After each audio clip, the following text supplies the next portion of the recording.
Hi guys, welcome back to Show You How To. Today I am back with another video. In today's video I will be making a headband wig, and this cost me about $30, and this is how it came out. And this is the hair that I use. I use 3 packs of this hair, a net cap, and a headband. So let's get started.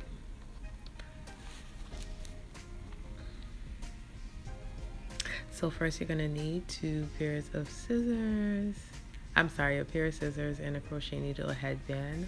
Paid $1.99 for this. You can definitely get these headbands at Dollar Tree or Dollar General for way cheaper. And I got this cap. This cap was about, I think, $1.99 or $2.99. And this is the hair that I use. It's a water wave. It comes in 22 inches. You can absolutely get it, I think, in 18 inches as well. So let's get started. First and foremost, I'm gonna cut the ends of the crochet hair, because this just helps with tangling. So if you cut off that very end, your hair will definitely tangle way less. You can cut off a lot less than I cut off. I knew this hair was going to be long either way, so I cut off, I would say, about 4 to 5 inches. I didn't mind losing that, but yeah, cut off the ends, and when you're crocheting, it will definitely help it not to get tangled. And then I'm going to sew this clip on. Usually I fold these clips over and I sew them so they could be super secure, but today I'm just going to add it on to the cap. So I added a clip to the back, 1 clip to the back, and 3 to the front. Usually, honestly, I would just use like maybe 2 clips. I don't really like clips in my hair like that, to be completely honest. But you can do something else. You can use a headband to sew it down the middle. I should have showed you guys that as well, to sew it down the middle. And you could have just used that, an elastic band. You could have used that to just put it on your head that way. If you don't like combs, I'm a no comb type of person. Like, they give me a headache, so yeah, I can't do it. But I am attaching a comb, because this is what I basically had, and all I'm doing is sewing it pretty basic over and under. And I am going to tie a knot at the end. And guys, sorry about my ashy hands. They are wild right now. I have to keep washing my hands over and over again, and it's like so this is the one that I did in the back. You're just gonna flip your cap over, because you're gonna put the hair on the other side. And whatever you use on your mannequin head, and you don't have to use this mannequin, you can use whatever you have, and you just want to make sure it's kind of secure down, so you can go ahead and crochet. So this wig cap, it came with a little tail, but we're gonna take care of that. So you want to make sure your mannequin is secure. Man, my throat is dry from all of this mask wearing. Ugh. So after this, I am going to sew on this headband. And one thing I wish I had I wish I had cut the very back of the headband off, so I will be able to tie it. And the reason why I wanted to tie it, because I can make it as tight or as loose as I want. You know, a headband is not one size fit all. So I like my headbands to be tied down and secure. This will also help to hold your wig down too. So I'm using the same method. I'm just kind of going under, and I'm just gonna sew on a little tiny piece. So my goal here was to just sew on this little tiny piece and then take it off, and wear the hair as a half wig. If you don't know what a half wig is when you actually have a wig that kind of goes more than half over your head. It kind of goes close to the hairline, and you just leave your very hairline out, or the very front of your hair out, and you blend it in with the wig. And that was like my first wig. It was the best wig ever. So that was my goal, but I did not distribute the hair the correct way. I should have put less hair in the back and more hair in the front, and I didn't get to do that. So this very tail, as I told you guys, I'm going to show you guys how to actually sew that down a little bit later on in the video. So now you just kind of want to separate your hair a little bit. I like to separate my hair. I like a little frizz, especially when you use a synthetic hair, because synthetic hair, you know, it's gotten better, way better over the years, but it's still a little shiny. So I definitely like frizz with curly hair. I like to straighten it, separate it a little bit. So I'm just separating it. And you know, when you're doing crochet, especially with curly hair, when you're doing it towards the end, it ends up being a lot of hair, so you want to make sure you're separating it and using smaller pieces, and then you're just kind of going under or over, whatever you prefer, and then you're just pulling that through the loop, and you're just going to tie a knot. You can loop it 3 times, you can loop it 4 times, you can do whatever you prefer. I like to do 1 loop, and I like to do 1 to 2 knots. I feel like my crochet lay flatter that way. When I loop, a lot of times it's not as flat and it's very spacey. I personally don't like that look, and my crochets, they never ever come out. I do it on clients the very same way as well.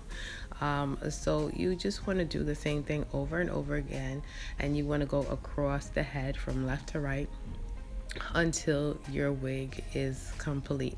So I'm just starting in the back, and me crocheting over the cap at the bottom is not gonna stop the stretch in my cap, because I'm not gonna do this all the way to the top. As far as crocheting around the border of the cap, I'm just kind of doing it in certain areas because I want to lift that back up and kind of wear it like in a ponytail as well. So you just go over and under. You just definitely want to tie as many knots as you want, whatever you prefer. So now we are at the area that I told you about with that little tail. And what we're gonna do is we are going to bring it up. It's up to you if you want to bring it down, but I decided to bring it up, and you just want to crochet it through to the top. You want to bring a piece of hair into your loop, and you just want to pull it through and just tie a knot, and it's as simple as that. And you just want to make sure you crochet until it's laying completely flat.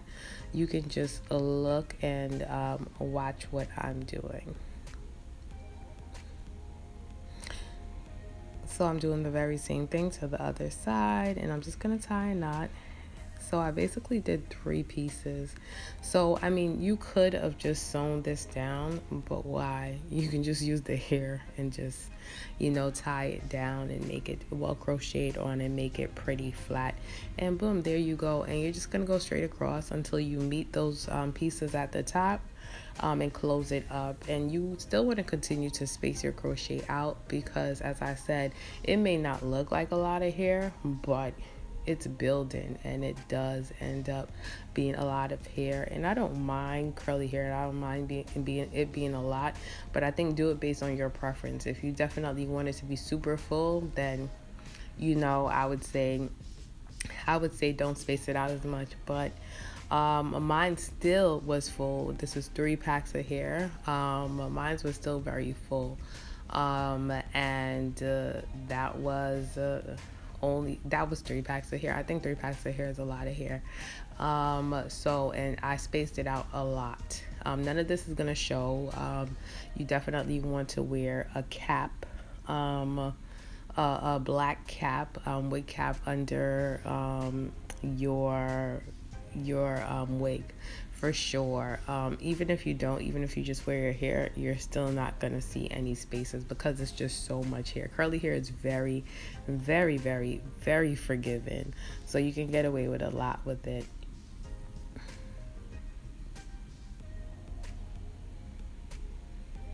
So now this is the end result. I got my headband on, and this is the wig. So now we're going to go through the detangling cutting process. I'm going to shape it a little bit, cut off all those stragglers, any extra knots that's in there. I want to cut all of those off. So you just basically want to run your fingers through the wigs and get the cutting, and you're just basically eyeing and seeing, okay, what looks uneven, like what looks weird. You don't want to take your scissors and just go across unless you're cutting off length, but you just kind of want to just trim it, like take off any stragglers. It's like if you see a piece of string hanging off your shirt, that's how you want to cut this hair. And you know, you just cut the little strings, anything that you see that's uneven or out of place. So that is what I am doing right now. You saw that there was a knot right there, and I'm going to shape her up in the front. I'm telling you, by this time, your girl, the mannequin, she was tired. My client was done with me. She had been there for 2 hours, and I had to keep stopping and doing other things. So she was just done with me. But it was definitely worth the wait. So you definitely want to continue to shape and make sure that, you know, she looks good. And you want to use your finger to detangle a little bit, but you definitely don't want to use a brush. If you brush it out, it's going to turn into a bigger curl, and it's going to give you more volume. So this is how she looks in the end. As I told you guys, she's tired. She's through. Like, you see her, she's leaning. And now I'm going to just try the wig on for you guys.